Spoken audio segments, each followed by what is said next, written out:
From humble beginnings to legends, the birth of Rome. Our story begins not with the grandeur of emperors, but with shepherds and farmers. These were the people who, according to legend, laid the foundations of Rome in the 8th century BC. They lived simple lives, tending to their flocks and cultivating the land, unaware that their humble existence would one day give rise to one of the greatest civilizations in history.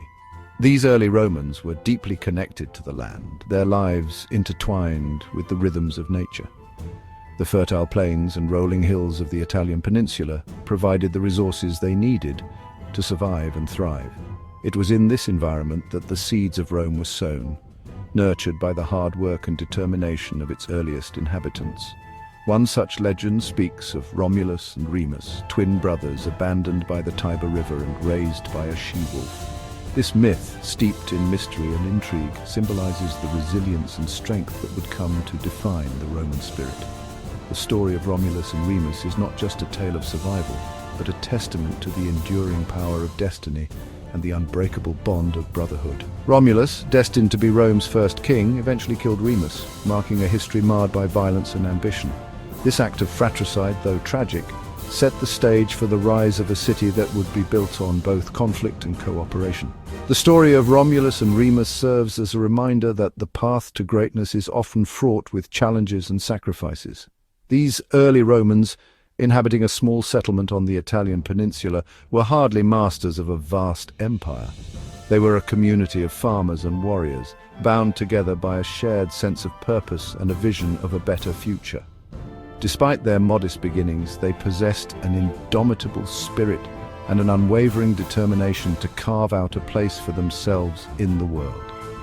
Yet within these humble beginnings lay the seeds of a power that would come to dominate the Mediterranean world.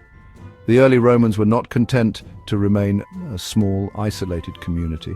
They were driven by a desire for expansion and a belief in their own destiny. This ambition, coupled with their strategic location and resourcefulness, set the stage for the rise of a mighty empire. Early Rome was a society of warriors and farmers, fiercely independent and driven by a desire for expansion. They trained diligently, honing their skills in both agriculture and warfare. This dual focus on farming and fighting created a resilient and adaptable society, capable of both sustaining itself and defending its interests. The early Romans understood that their survival depended on their ability to work the land and protect it from external threats. Through cunning diplomacy and ruthless military campaigns, they began to subdue their neighbors, gradually extending their influence across the Italian peninsula. The Romans were masterful strategists, using a combination of force and negotiation to achieve their goals. They understood the importance of alliances and were adept at forging relationships that would further their interests. This pragmatic approach allowed them to expand their territory and consolidate their power. The Romans were renowned for their military prowess, their legions a disciplined and formidable force. The Roman army was a well-oiled machine, capable of executing complex maneuvers and adapting to changing circumstances on the battlefield. Their training was rigorous, and their discipline was unmatched. This made them a formidable opponent and a key factor in Rome's rise to power. Their success also stemmed from their pragmatic approach to conquered peoples.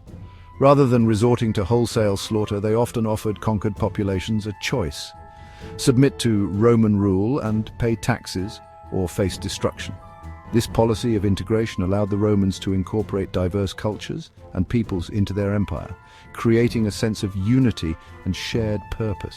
This approach, while brutal, proved remarkably effective in consolidating Roman power and fostering a sense of unity across their growing territories.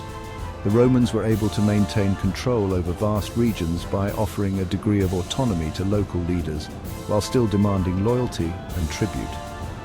This balance of power and flexibility allowed Rome to grow and thrive, setting the stage for its transformation into a dominant force in the ancient world. The story of Rome's birth is one of resilience, ambition, and strategic brilliance. From its humble beginnings as a small settlement of shepherds and farmers, Rome grew into a powerful empire that would shape the course of history. The legacy of these early Romans lives on, a testament to the enduring power of human determination and the relentless pursuit of greatness. By the 1st century BC, Rome had transformed from a regional power into the dominant force in the Mediterranean. This transformation was not just a result of military conquests, but also due to Rome's strategic alliances and its ability to integrate conquered peoples into its system. However, this period of unprecedented success sowed the seeds of internal conflict. The Senate, which had once been the heart of Roman political life, found itself increasingly unable to manage the vast territories and diverse populations under its control. The Roman Republic, once a model of shared power, was crumbling under the weight of its own ambitions. The political system that had worked for a city-state was now straining under the pressures of governing an empire. Powerful generals, commanding vast armies and fueled by personal ambition, began to challenge the authority of the Senate. These generals, who had gained immense wealth and loyalty from their troops, saw themselves as the true power brokers of Rome. Among these ambitious figures, one man would rise to prominence, forever altering the course of Roman history: Gaius Julius Caesar. Born into a patrician family, Caesar's early career was marked by a series of political and military successes. A brilliant military strategist and charismatic leader, Caesar rose through the ranks, securing victory after victory in Gaul, which is modern-day France. His campaigns not only expanded Rome's territories, but also brought him immense wealth and fame. His growing popularity and military might made him a threat to the traditional power structures of Rome. The Senate, wary of his influence, sought to curb his power, but Caesar's support among the people and the army made this a daunting task. In 49 BC, Caesar crossed the Rubicon River, a symbolic act that marked the beginning of a civil war. This bold move was a declaration of defiance against the Senate's authority and set the stage for a dramatic power struggle. The Republic was torn apart as Caesar's forces clashed with those loyal to the Senate, led by his former friend and ally, Pompey the Great. The ensuing battles were fierce and bloody, with both sides suffering heavy losses. Caesar emerged victorious, but the Republic lay in ruins, its traditions and institutions shattered. The Civil War had exposed the deep divisions within Roman society and the fragility of its political system. Caesar became dictator for life, effectively ending the Roman Republic and laying the groundwork for the Roman Empire. His rule marked the transition from a republic where power was shared to an empire where power was concentrated in the hands of a single ruler. Caesar's assassination in 44 BC, far from restoring the Republic, plunged Rome into another period of civil war. The power vacuum left by his death led to a fierce struggle for control, with various factions vying for dominance. This turbulent period saw the rise and fall of many leaders, each attempting to claim the legacy of Caesar and the future of Rome. His adopted son, Octavian, later known as Augustus, emerged from the chaos as the first Roman emperor.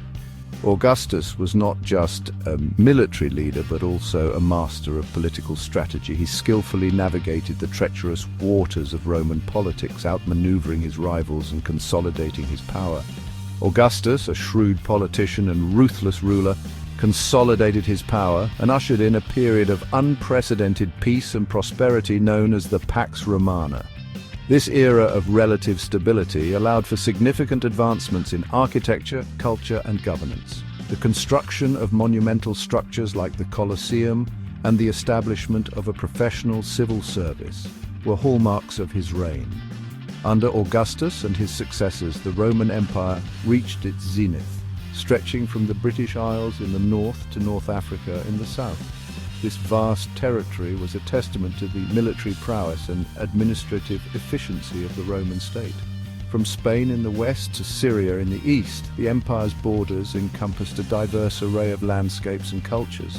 Each province contributed to the richness and complexity of Roman society, adding to its strength and resilience.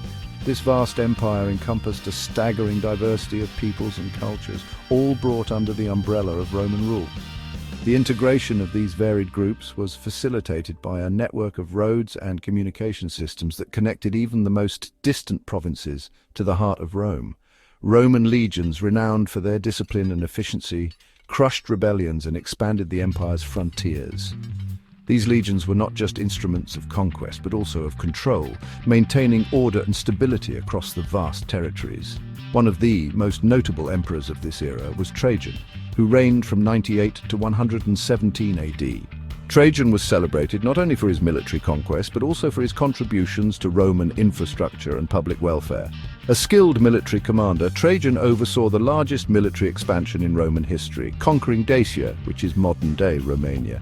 His campaigns brought immense wealth to the empire, funding public works and monumental architecture, and parts of Parthia, which is modern-day Iran. These conquests extended Rome's influence deep into the east, showcasing the empire's ability to project power far beyond its traditional borders. His reign marked the high point of Roman power, with the empire reaching its greatest geographical extent. The legacy of Trajan's rule is still visible today in the ruins and artifacts that tell the story of Rome's grandeur and ambition. The Pax Romana was not merely a period of military dominance, it was also a time of great cultural and economic flourishing. The wealth plundered from conquered territories flowed back to Rome, fueling a building boom and a vibrant urban life. Monumental structures like the Colosseum and the Pantheon, testaments to Roman engineering and architectural genius, were built during this period. Roman citizens enjoyed a standard of living unparalleled in the ancient world. The Roman Empire was crisscrossed by a network of roads, facilitating trade and communication.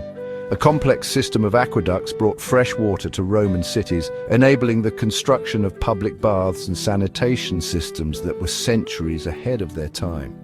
Roman society, however, was far from egalitarian. Slavery was an integral part of the Roman economy, with slaves forming a significant portion of the population.